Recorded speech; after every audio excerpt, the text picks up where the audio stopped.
Et s'il était le prochain ? Depuis son départ de Matignon, le 3 juillet 2020, Édouard Philippe se fait relativement discret. Mais si l'ancien Premier ministre a rétabli son quartier général au Havre, où il est maire depuis le 5 juillet dernier, certains le voient déjà dans le Salon Doré. En tête des sondages de popularité, celui qui a guidé la France dans la première partie de la crise sanitaire fait office d'espoir pour la droite, qui l'imagine déjà candidat à la présidentielle de 2022. Et pour cause, Édouard Philippe semble peu à peu prendre son indépendance d'Emmanuel Macron, n'hésitant pas à critiquer les nouvelles restrictions sanitaires mises en place.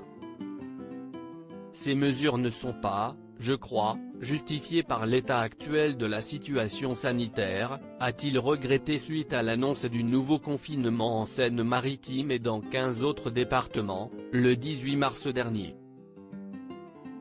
Selon ses proches, pourtant, Édouard Philippe ne se présentera pas en face d'Emmanuel Macron. Par loyauté, l'ex-chef du gouvernement se refuse à représenter un obstacle pour son ancien patron. Il n'exclut pas, toutefois, de participer à la course dans le cas où le président actuel venait à trébucher. Philippe se prépare à toutes fins utiles s'il y avait un accident de parcours et qu'Emmanuel Macron se retrouvait dans l'impossibilité de se représenter, révèle un parlementaire dans les colonnes du Figaro. Je n'aurais pas de pudeur à dire qu'Édouard s'organise. Quand il est à Paris, il remplit son agenda, il a ses réseaux, ajoute un ami du maire du Havre. Si Emmanuel Macron s'effondre, il peut être un recours, confirme un ministre.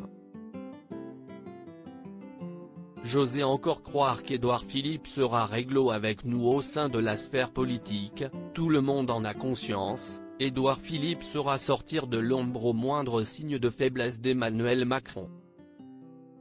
Au quartier général de la République En Marche, on ne peut s'empêcher de s'en inquiéter.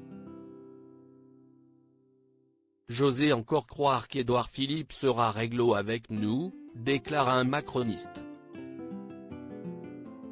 Il faut absolument que le président traite Philippe, prévient un élu LREM. On a besoin de lui comme leader dans la campagne. Pour l'heure, le président et son ancien Premier ministre entretiennent des rapports cordiaux.